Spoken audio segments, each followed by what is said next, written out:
복음에 참여하라. 이렇게 말씀의 제목을 지어봤습니다.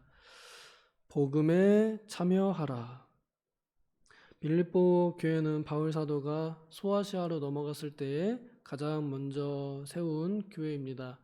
이것을 바울 사도가 세웠다라고 하기보다는 하나님께서 세웠다라고 하는 것이 더 맞는 것이긴 하죠. 바울 사도가 원래 가려고 했던 대로 못 가고 성령의 인도로 이 빌립보 지방을 가게 되었고, 또 가서 보니까 기도할 데가 없어가지고 밖에 나가서 강가에서 이제 기도하는데, 거기 한 여자들이 이 바울 사도의 전도를 듣고 바울 사도를 맞이하여서 루디아라고 하는 여자가 자기 집으로 초대해서 거기서부터 이 빌립보 지역에 교회가 세워지게 되었습니다. 하나님께서 그렇게 인도하시고 그렇게 역사하셔서 세워진 교회들이 빌립보 교회입니다. 이 교회에 바울 사도가 이제 감옥에 갇혀서 기도하는데 생각이 나는 거예요. 기도할 때 생각이 난다는 건 그 안에 마음에 그 대상이 들어있다는 증거이지요. 바울 사도는 늘 걱정보다 더 이 기쁨으로 교회들을 위해서 간구하는 삶을 살았습니다. 어디에 있든지 자신이 다녀간 교회, 그리고 다녀가지 못한 교회, 그리고 가보고 싶은 교회를 위해서 먼저 기도하고 그리고 편지도 이렇게 보내곤 했습니다. 정말로 교회를 사랑하는 사람이 이런 사람인 것 같아요. 어디에 있든지 교회가 생각나는 거예요. 그러니까 기도하면 교회 기도가 나오는 거죠. 가끔 우리 교회 몸으로 나오지 못하시는 분들을 신방하면 그분들이 항상 내가 여기 이렇게 누워 있지만 교회를 위해서 기도한다고, 도봉 교회를 위해서 기도하고 목사님을 위해서 기도한다고, 성도들을 위해서 기도한다고 그렇게 말씀하시는 모습을 볼 때에 바울 사도의 이 말이 기억이 나요. 내가 기도하노라. 그리고 내가 기도할 때마다 생각이 난다 하는 것입니다. 기도할 때 생각이 나는 경우가 두 가지가 있습니다. 하나는 기쁠 때가 생각이 나고요. 또 하나는 근심될 때 기억이 납니다. 우리 자녀들을 생각하면서 기도할 때에 내 자녀가 더 기도가 많이 나오는 경우가 근심될 때가 더 많이 기도가 나오죠. 감사할 때는 보통 우리가 그냥 룰루랄라 그냥 내 자식이 뭐 직장에서 진급했다거나 아니면 좋은 대학교에 들어갔다, 뭐 좋은 고등학교에 들어갔다, 뭐 좀 뭔가 좀 잘 된 것 같다 그러면은 하나님 감사합니다 이 한마디 끝나고 이제 어떻게 해요? 다른 사람한테 나가서 내 복음을 여전히 전파합니다. 여전히 야, 내 자식 서울대 갔어 이러면서 전파하기를 기뻐합니다. 그런데 내 자녀가 마음이 무너져서 아직 젊은데 삶을 포기하려고 하는 모습들을 보고 있으면 답답하고 생각이 나죠. 어떻게 하면 좋을까? 그 사람들한테 자랑하겠어요? 못하죠? 하나님께 말씀드리게 됩니다. 기도합니다. 하나님 어떻게 합니까? 그래서 만약에 자녀가 여러 명이 있으면 그 중에서 가장 기도가 많이 나오는 자녀가 가장 걱정되는 자녀예요. 그래서 걱정되는 만큼 기도를 더 많이 하게 되어 있습니다. 그런데 바울 사도는 이 걱정을 기쁨으로 바꾸고요. 오히려 더 감사함으로 바꿔서 기도합니다. 그리고 이 빌립보 교회는 그냥 생각만 해도 좋은 교회였어요. 생각만 해도 빌립보 교회는 근심이 없어, 아주 든든해 하고 이렇게 기도하는 그런 교회였습니다. 우리 성도님들이나 교회가 누군가 기도할 때 그런 성도, 그런 교회가 되면 좋겠습니다. 누군가 나를 위해서 기도할 때 그 막 기쁨으로 기도해 주는 사람이 있는가 하면, 누군가 기도할 때 하나님 제 왜 저러죠 이러면서 제 좀 어떻게 좀 해주세요 막 이렇게 하는 그런 기도 대상이 되지 않기를 바라고, 또 교회도 우리 교단 내에서도 우리가 다른 교회들을 위해서 기도 많이 하고 또 개척교회 헌금하면서 실제로 기도와 같이 행함과 진실함으로 선행을 하잖아요. 그런 교회들을 위해서 기도할 때 걱정으로 뭐지 그런 교회가 그 교회가 지금 문제가 있다는데 이런 기도가 아니라 하나님 그 교회를 통해서 하나님 역사하여 주시옵소서 선한 일을 끝까지 이루시옵소서 이런 기도가 나가는 교회 되면 좋겠고 그 교회가 우리 교회가 되면 좋겠어요. 우리 도봉교회 옛날에는 악명이 높았습니다. 여러분 다 아실 겁니다. 그런데 지금은 좋은 영향을 많이 미치고 있고 또 총회장님을 모시고 있고 그리고 총회장님을 두 분이나 모신 교회는 아마 우리 교회밖에 없을 거예요. 제가 알기로. 이런 좋은 교회로 이렇게 인식이 되고 또 그렇게 사람들이 기도할 때 그 교회처럼 되면 좋겠습니다. 아버지 우리 교회도 도봉교회 같이 좋은 교회 되게 해주세요. 이런 교회가 될 때 저는 참 하나님께서 기뻐하시는 교회 또 기뻐하시는 성도가 되리라 믿습니다. 바울이 왜 빌립보 교회를 생각하게 되었고 또 생각할 때에 근심이 아니라 기쁨이 되었느냐? 바로 복음에 참여했기 때문에 그렇습니다. 5절에 보면은 첫날부터 이제까지 이렇게 표현합니다. 여러분 이 첫날이 언제였을까요? 루디아를 처음 만났을 때 저는 그때로 생각을 해요. 왜냐하면 루디아를 처음 만났을 때 이미 바울 사도가 복음을 전했고 그 복음을 받아들였고 그래서 그 복음의 열매가 맺어졌고 그 복음의 열매가 직접 교회라는 한 단체로 세워져서 눈에 보이지 않던 가치가 눈에 보이는 가치로 변화되었기 때문에 열매가 맺어졌기 때문에 저는 이 받아들임부터 복음에 참여한 역사로 이렇게 말하지 않았나 생각이 듭니다. 그래서 복음을 전하는 자도 복음에 참여하는 거고 그 다음에 복음을 받아들인 사람도 복음에 참여한 사람이다라는 것입니다. 우리가 전도 받을 때에 또 그것을 이제 듣고 따라갈 때 그때 전하는 자와 듣는 자가 합력하여 선을 이룬다는 것으로 이해할 수 있겠습니다. 근데 이 빌립보 교회가 그냥 복음 듣고서 아멘 이걸로 끝낸 게 아니라는 겁니다. 이 아멘에 행함과 진실함이 들어가 있었습니다. 아멘은 동의합니다. 진짜입니다. 그런 뜻이거든요. 그러니까 바울 사도가 여러 가지 설명들을 다 하고 특별히 예수 그리스도의 십자가와 부활에 대해서 죽음과 부활에 대해서 그리고 재림에 대해서 그리고 지금 우리가 어떻게 살아야 되는지에 대해서 가르쳤을 것이고 그것을 설명했을 것인데 이들이 거기에 대고 아멘 해놓고 그 이후에 아멘의 삶을 살았던 것입니다. 그 삶을 사는 것 중에 한 가지가 바울 사도의 사역을 함께 참여하고 동역했다 하는 것입니다. 복음을 위한 일에 참여하고 있다 하고 이렇게 표현되어 있습니다.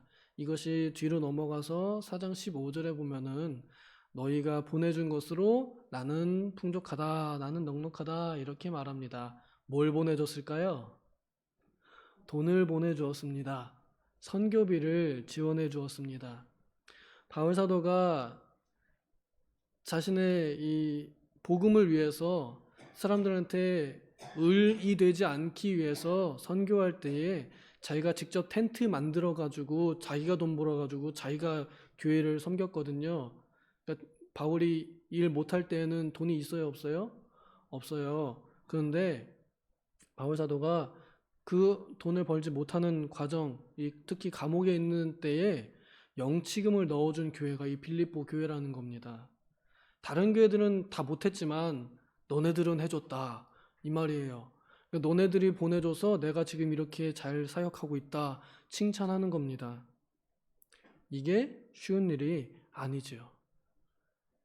믿는 사람들이 원래 넉넉하지도 않을 뿐더러 그리고 이때 당시에는 박해가 많았기 때문에 더 넉넉하지 않았을 텐데 근데 이들은 바울 사도를 위해서 바울 사도가 아닌 바울 사도가 하고 있는 사역 복음을 위한 사역을 위해서 자신들이 먹을 것 조금 덜 먹고 입을 것 좀 덜 입고 아끼고 모아서 더 가치 있고 더 큰 일에 쓰도록 그 헌금을 바울 사도에게 보내서 그의 사역을 도왔던 것입니다.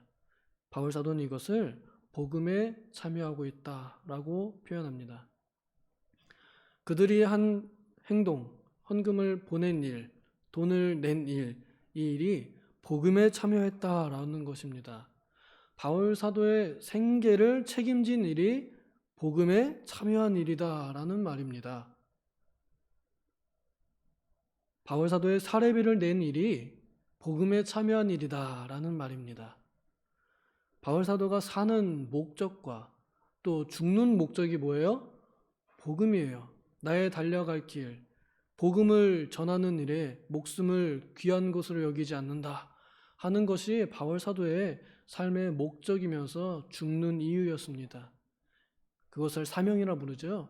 바울 사도의 사명에 이들이 동참해 준 거예요. 그래서 바울의 생계를 책임져 준 겁니다. 바울의 생명을 연장해 주면서 그들은 바울 사도의 사명을 이어준 것입니다. 바울 사도의 심정을 응원해 준 것입니다. 그래서 바울 사도는 이 일에 대해서 착한 일을 하나님께서 시작하셨다라고 표현합니다. 그리고 심정적으로 그것을 끝날까지 이루시기를 내가 믿는다라는 말이에요. 그러니까 이게 뭐냐면 선교비가 끊어지지 않기를 바란다 이거예요. 뒤에 가면 내가 부족하다 하지만 너네들이 주는 생활비로 잘 지내고 있다. 그래 나중에 이제 결국에 하는 말이 뭐예요? 끝까지 보내달라라는 말을 아주 은혜롭게 돌려서 완곡하게 표현하는 겁니다. 끝까지 나를 도와주세요. 이거를 아주 고급지게 아주 은혜롭게 표현한 단어입니다. 그래서 바울 사도는 확신하노라 이렇게 표현하죠. 그런데 이것이 마땅하다고 합니다. 그래서 바울 사도가 내가 너희를 위해서 이렇게 생각하고 기도하는 것이 마땅하다라고 말합니다.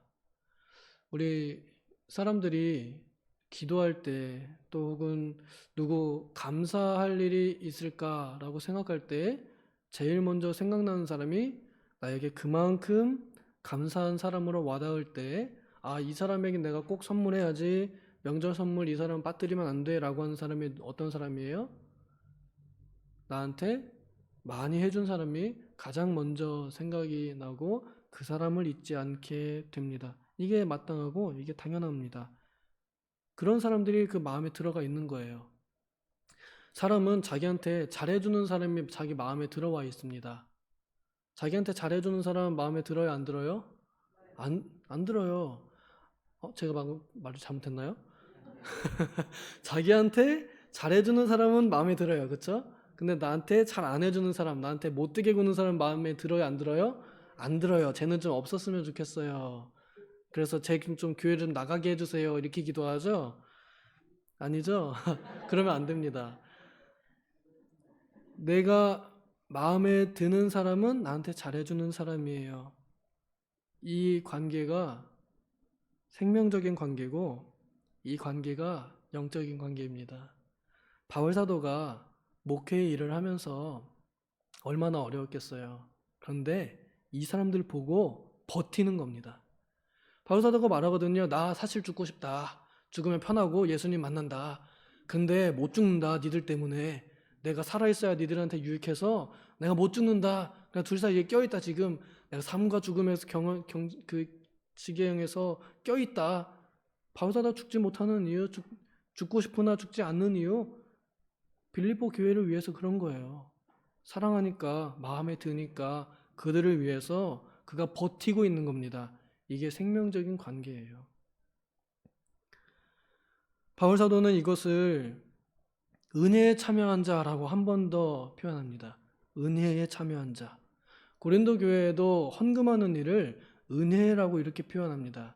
사실 헌금하는 일이 정말 은혜인 줄을 우리가 이해해야 합니다.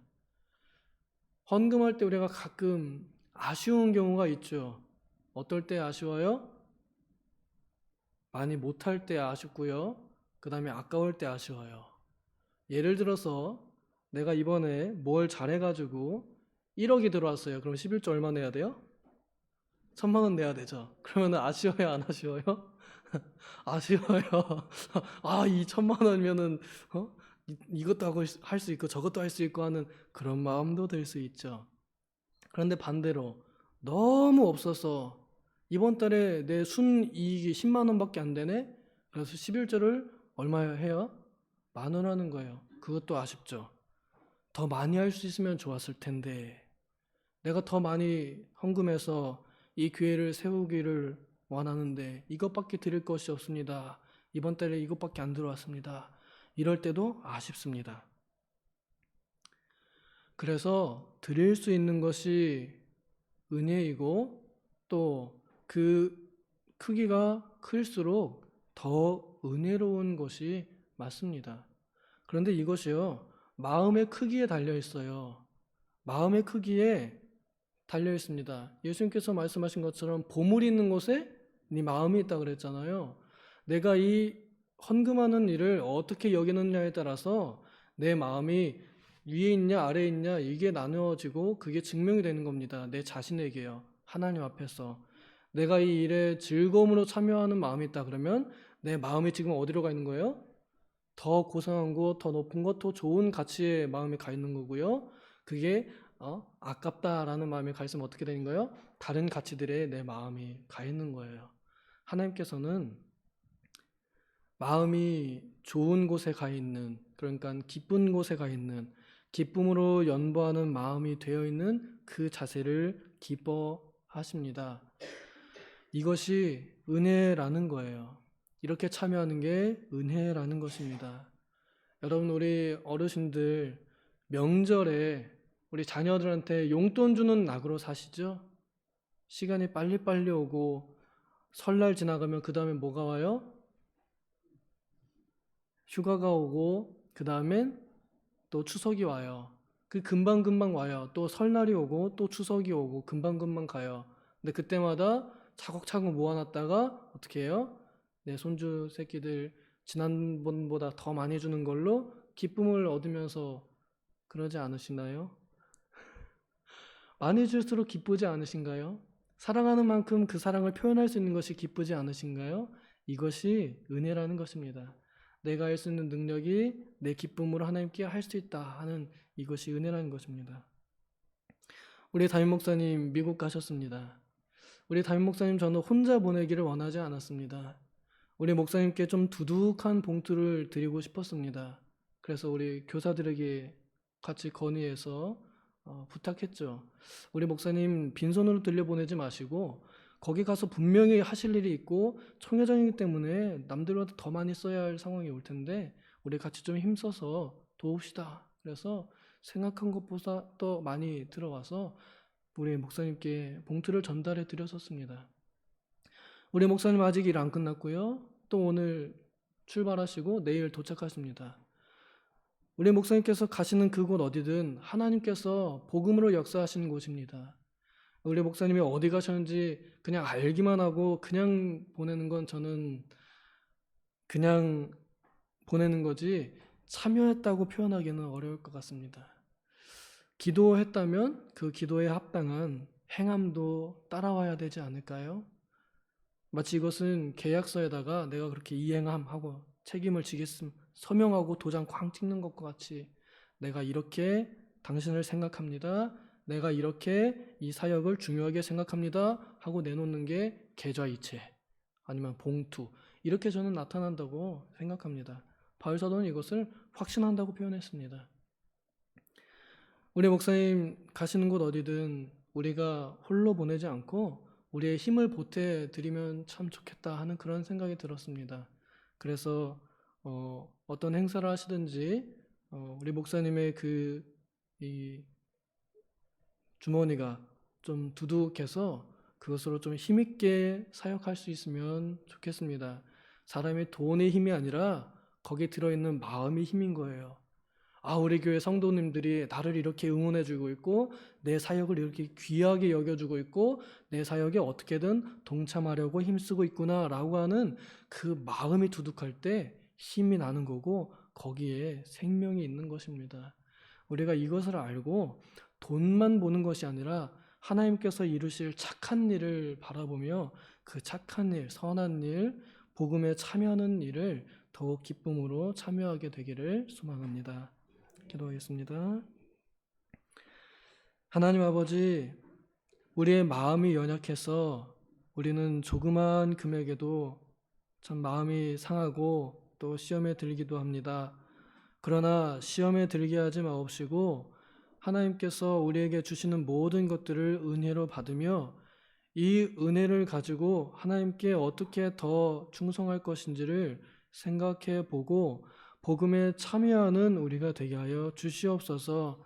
그래서 우리도 하나님 보실 때에 기쁘게 보시고 칭찬받는 개인과 교회가 될 수 있도록 우리들의 마음을 더 높은 곳, 더 고상한 곳에 두게 하여 주시옵소서. 감사드리며 예수님의 이름으로 기도하옵나이다. 아멘.